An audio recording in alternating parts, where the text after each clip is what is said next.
Salam sejahtera bagi kita semua. Perkenalkan, nama saya Hizkia Stefan Paradityanto. Saya mahasiswa Fakultas Teknik, jurusan Teknik Mesin, Universitas Brawijaya 2021 dengan NIM 21506020711130. Dan pada kesempatan kali ini saya akan mempresentasikan artikel penelitian saya untuk memenuhi mata kuliah Bahasa Indonesia, yaitu judul artikel penelitian saya adalah keefektifan penggunaan pesawat tempur tanpa awak dalam menjaga kedaulatan wilayah Indonesia. Kita langsung masuk saja.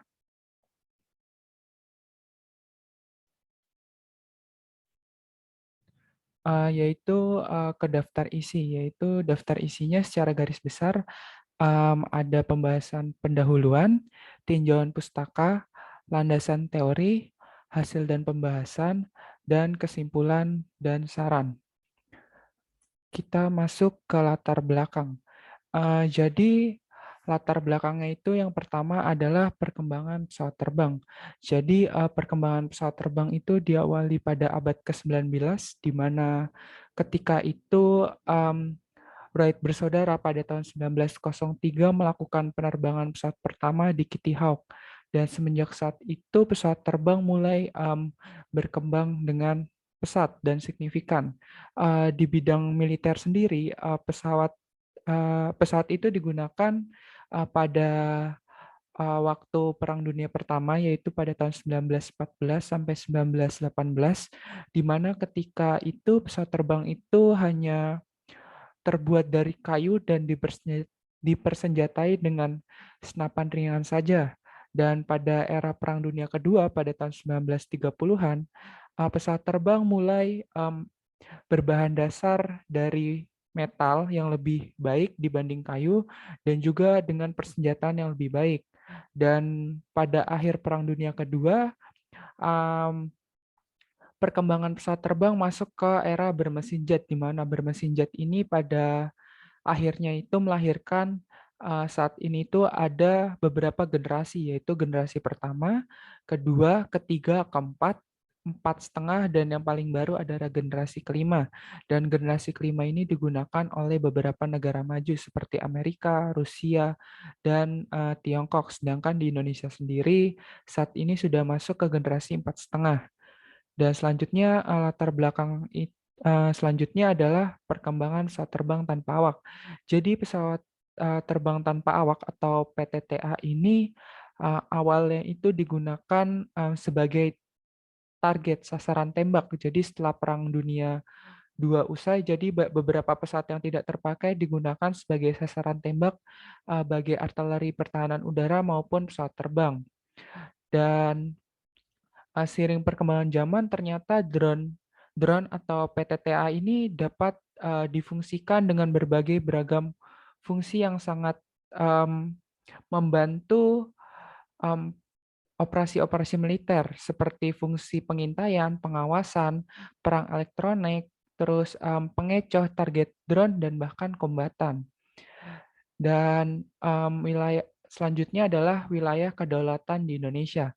Seperti yang kita tahu, wilayah suatu negara adalah sesuatu yang mutlak, di mana wilayah di Indonesia ini beberapa tahun kebelakangan sering terjadi yang namanya penerbangan gelap atau black flight yang dilakukan oleh pesawat asing yang melanggar batas wilayah kedaulatan Indonesia. Dan latar belakang yang terakhir adalah kekuatan pesawat terbang tanpa awak Indonesia. Seperti yang kita tahu saat ini, Indonesia memiliki 2 skadron pesawat terbang tanpa awak, yaitu Skadron Udara 51 yang bermarkas di Supadio, Pontianak, dan Skadron Udara 52 yang bermarkas di Lanut Raden Sajat, Natuna. Dengan adanya pesawat terbang tanpa awak ini merupakan suatu terobosan dan memiliki efek deteren bagi negara Indonesia sendiri.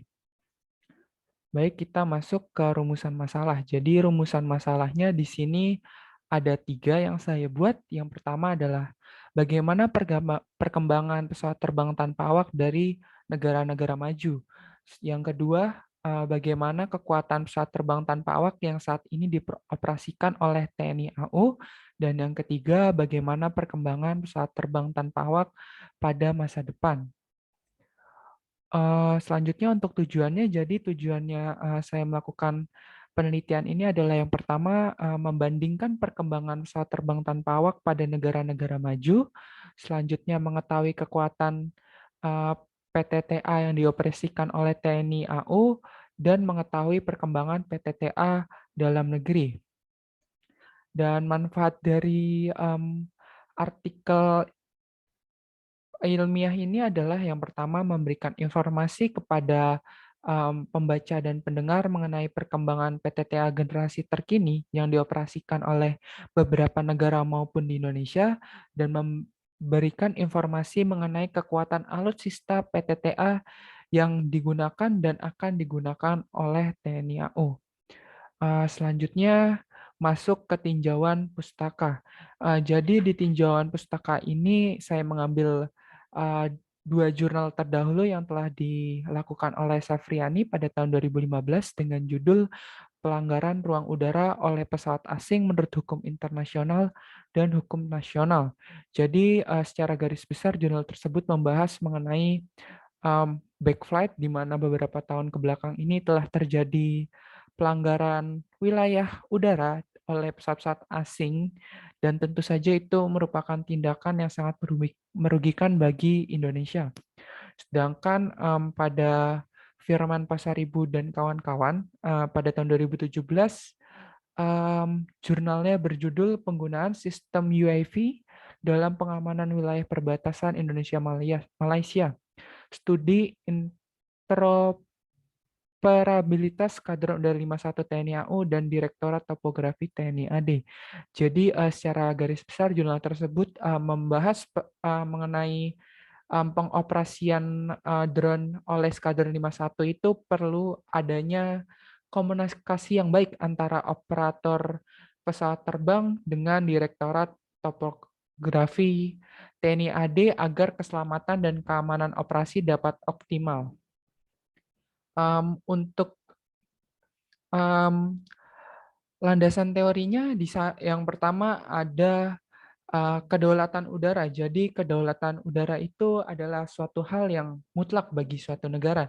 Jadi sejak zaman dahulu, manusia itu sudah berupaya untuk mengatur hal-hal yang mengenai udara.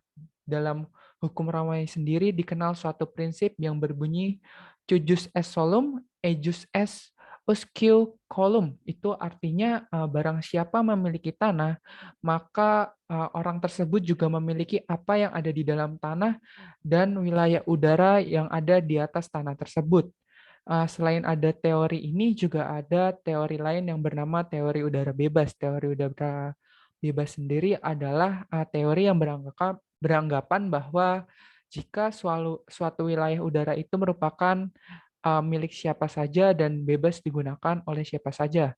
Namun seperti yang kita tahu, seperti perkembangan zaman, setiap negara sendiri memiliki penjagaan masing-masing mengenai wilayah udara. Di Indonesia sendiri ada Undang-Undang Nomor 43 Tahun 2008 mengenai wilayah negara.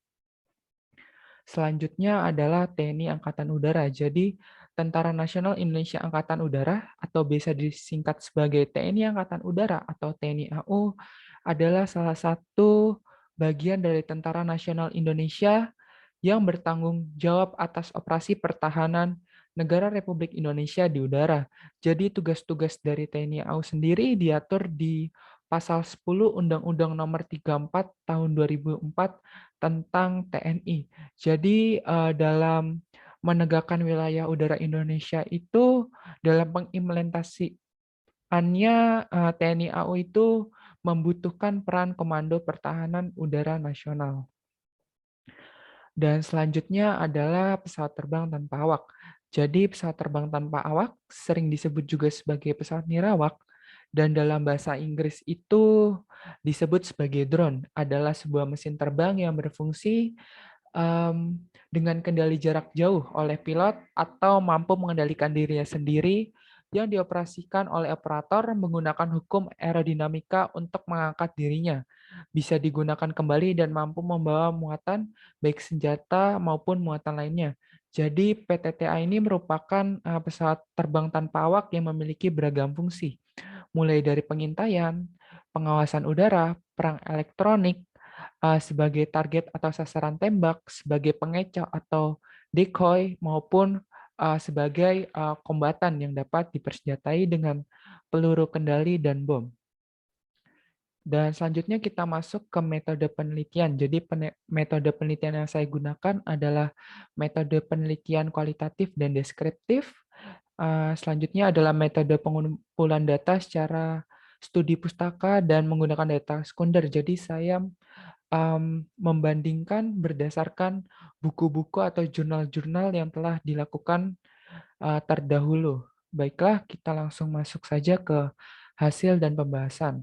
Jadi hasil dan pembahasan saya yang pertama adalah membahas mengenai em, kekuatan PTTA di beberapa negara.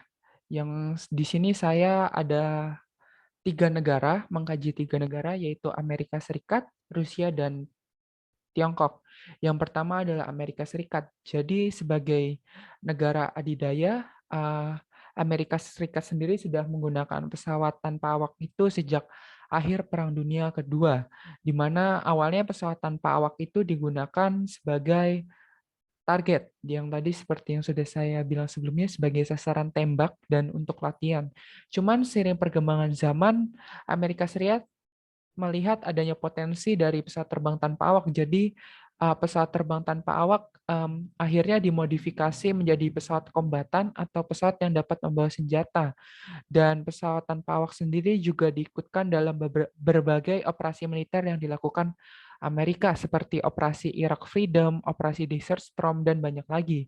Dan pada tahun 2010 sendiri, Kementerian Pertahanan Amerika Serikat itu mengklasifikasikan pesawat terbang tanpa awak dalam 5 grup, yaitu berdasarkan berat, kecepatan, dan ketinggian terbang. Dan menurut data yang saya dapat pada tahun 2014, ada sekitar 10.000 pesawat terbang tanpa awak yang aktif digunakan oleh Angkatan Bersenjata Amerika Serikat. Dan selanjutnya adalah Rusia. Jadi negara beruang merah ini merupakan salah satu negara yang saat ini sedang mengembangkan pesawat nirawak sebagai alat pertahanan masa depan negara ini.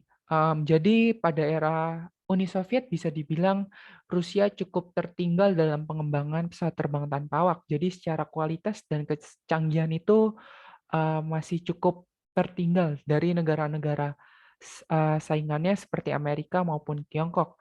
Namun akhirnya pemerintah Rusia sendiri melakukan terobosan di mana pemerintah Rusia membantu membangun pesawat terbang tanpa awak yang canggih dan dapat bersaing dengan negara-negara lainnya.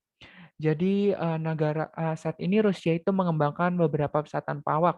Salah satunya seperti yang ada di gambar ini adalah jenis Orion E. Dan selain dari Orion E ini juga ada pesawat Orion 2, ada Forpos M, dan yang paling terbaru adalah Sukhoi S-70 Okhotnik B, di mana pesawat ini merupakan pesawat tanpa awak yang bermesin jet dan dapat dikendalikan oleh pesawat lain.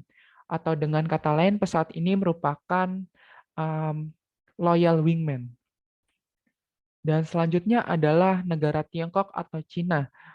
Jadi negara Tiongkok dan Cina ini juga tidak mau kalah dengan negara-negara lain yang sedang mengembangkan pesawat terbang tanpa awak. Dan harus kita akui bahwa Tiongkok cukup progresif dalam pengembangan beragam jenis pesawat terbang tanpa awak. Jadi Tiongkok sudah melahirkan beberapa jenis pesawat terbang tanpa awak. Sebagai contoh adalah CH-3 Rainbow, CH-4 Rainbow, CH-5 Rainbow, CH-6 Rainbow, dan saat ini juga ada pesawat terbang tanpa awak jenis Winglong dan Winglong 2. Dan selain itu juga pesawat terbang tanpa awak milik Tiongkok ini diekspor ke beberapa negara, mulai dari Mesir, Irak, Aljazair, Arab Saudi, Uni Emirat Arab, ke Indonesia, dan masih banyak negara lain. Dan seperti yang kita tahu artinya bahwa penggunaan PTTA ini tidak bisa dipandang sebelah mata, di mana PTTA ini dapat menjadi terobosan dan efek deteren. Selanjutnya kita lihat em, perkembangan PTTA dalam TNI Angkatan Udara. Jadi TNI Angkatan Udara sendiri menggunakan PTTA pertama kali pada tahun 2015, yaitu dengan diresmikannya Skadron Udara 51 yang bermarkas di Lanut Supadio Pontianak, di mana pesawat tersebut, skadron tersebut, mohon maaf, berkekuatan PTTA jenis Aerostar buatan Israel. Dan selain itu, pada tahun 2021 yang terbaru, tepatnya pada 22 Oktober 2021, diresmikan Skadron Udara 52 yang bermarkas di Lanut Laden Sajat, Natuna. Skadron tersebut itu berkuatan CH-4 Rainbow buatan Tiongkok. Pemilihan CH-4 Rainbow ini berdasarkan pertimbangan di mana pesawat ini dapat dipersenjatai seperti gambar yang bisa pendengar lihat di sini dapat CH-4 itu dapat dipersenjatai dan juga dapat menggunakan fungsi pengawasan. Jadi PTTA ini sangat berguna bagi TNI Angkatan Udara. Dan selanjutnya kita masuk ke masa depan penggunaan PTTA di Indonesia. Jadi ke depannya TNI Angkatan Udara sendiri memiliki rencana di mana akan menambah skadron-skadron pesawat terbang tanpa awak, yaitu baik itu penambahan pesawat dari Turki, yaitu jenis TB2 Bayraktar, dan juga penambahan pesawat terbang tanpa awak dari dalam negeri, yaitu yang saat ini sedang dikembangkan yang diberi nama Elang Hitam. Jadi Elang Hitam sendiri ini merupakan proyek kerjasama antara PT Dirgantara Indonesia, LAPAN, Dislitbang AU, Dislitbang dan Pothan Kemhan, BPPT, dan ITB. Dan ditargetkan pesawat Elang Hitam ini akan terbang perdana pada akhir Desember 2021 ini. Dan pengembangan PTT Elang Hitam ini juga awalnya akan dikembangkan sebagai fungsi pengawasan dan pengintaian, dan kedepannya juga akan dikembangkan ke versi kombatan, yaitu dapat dipersenjatai dengan peluru kendali. Diharapkan dengan adanya pengembangan PTT Elang Hitam ini, adanya transfer teknologi dan juga adanya kemandirian dari industri pertahanan dalam negeri dalam membangun alutsista yang modern guna menjaga kedaulatan wilayah Indonesia. Dan dari hasil dan pembahasan tadi, kita masuk ke kesimpulan dan saran. Jadi kesimpulannya adalah yang pertama adalah pesawat terbang tanpa awak merupakan salah satu alat utama sistem senjata atau alutsista yang mematikan dan sangat berguna di masa mendatang. Karena seperti yang kita tahu di pembahasan sebelumnya itu, pesawat terbang tanpa awak itu memiliki berbagai fungsi yang dapat digunakan dan dapat optimal apabila digunakan dengan baik. Selain itu, juga beberapa negara saat ini tengah mengembangkan pesawat terbang tanpa awak yang canggih. Dan selanjutnya adalah kesimpulannya adalah Indonesia saat ini juga merupakan salah satu pengguna pesawat terbang tanpa awak. Tadi sebagai buktinya adalah Skadron Udara 51 dan 52 yang mengoperasikan pesawat terbang tanpa awak jenis Aerostar dan CH-4 Rainbow dari Cina.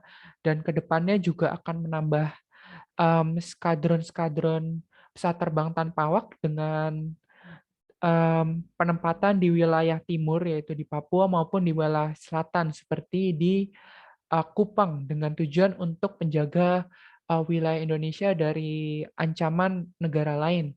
Dan juga saat ini Indonesia tengah mengembangkan pesawat terbang tanpa awak buatan dalam negeri sendiri guna mencapai kemandirian bangsa dalam memproduksi alutsista yang berkualitas. Jadi ada pengembangan pesawat terbang tanpa awak lang hitam ini diharapkan transfer teknologi bagi generasi penerus bangsa dalam mengembangkan pesawat terbang tanpa awak yang lebih modern dan lebih maju lagi ke depannya. Dan untuk sarannya, jadi berdasarkan penelitian yang sudah saya lakukan melalui perbandingan kekuatan pesawat terbang tanpa awak di negara Amerika, Rusia, dan Tiongkok, serta di Indonesia, saya berharap apabila ke depannya alutsista di Indonesia itu dapat dimodernisasi seiring perkembangan zaman, agar Angkatan Bersenjata Indonesia dapat menjaga dan mempertahankan wilayah kedaulatan Indonesia dari segala bentuk ancaman, baik itu ancaman dari dalam maupun luar negeri. Dan selain itu, saya juga berharap em, kita semua, para pembaca dan para pendengar, dapat memahami bagaimana kondisi alutsista kita, terutama PTTA yang saat ini tengah dikembangkan dan dioperasikan oleh TNI Angkatan Udara. Dan ke depannya kita dapat menjadi sebuah bangsa yang mandiri dalam mengembangkan PTTA yang akan digunakan oleh Angkatan Bersenjata kita. Dan berikut adalah daftar pustakanya, yaitu saya menggunakan rujukan dari bukunya Bapak Cepi Hakim yang berjudul Berdaul di Udara, artikel dari Bapak Nur Halim, selain itu ada jurnal dari Pasaribu Fernandes dan juga dari Sefriani, dan juga buku dari Kepala Staf Angkatan Udara saat ini, Bapak Marsikal TNI Fajar Prasetyo, dalam bukunya Plan Bobcat. Em, saya rasa cukup sekian yang dapat saya presentasikan. Semoga bisa bermanfaat bagi para pembaca. Kurang lebihnya mohon maaf. Apabila ada salah kata, saya juga mohon maaf. Dan saya juga mengucapkan terima kasih sebesar-besarnya kepada dosen mata kuliah Bahasa Indonesia saya, yaitu Bapak Nanang, yang sudah mengajarkan em, mata kuliah Bahasa Indonesia dan membimbing saya dalam membuat artikel penelitian ini. Mungkin cukup sekian yang dapat saya sampaikan. Semoga kita dapat bertemu pada lain kesempatan. Terima kasih. Sampai berjumpa lagi.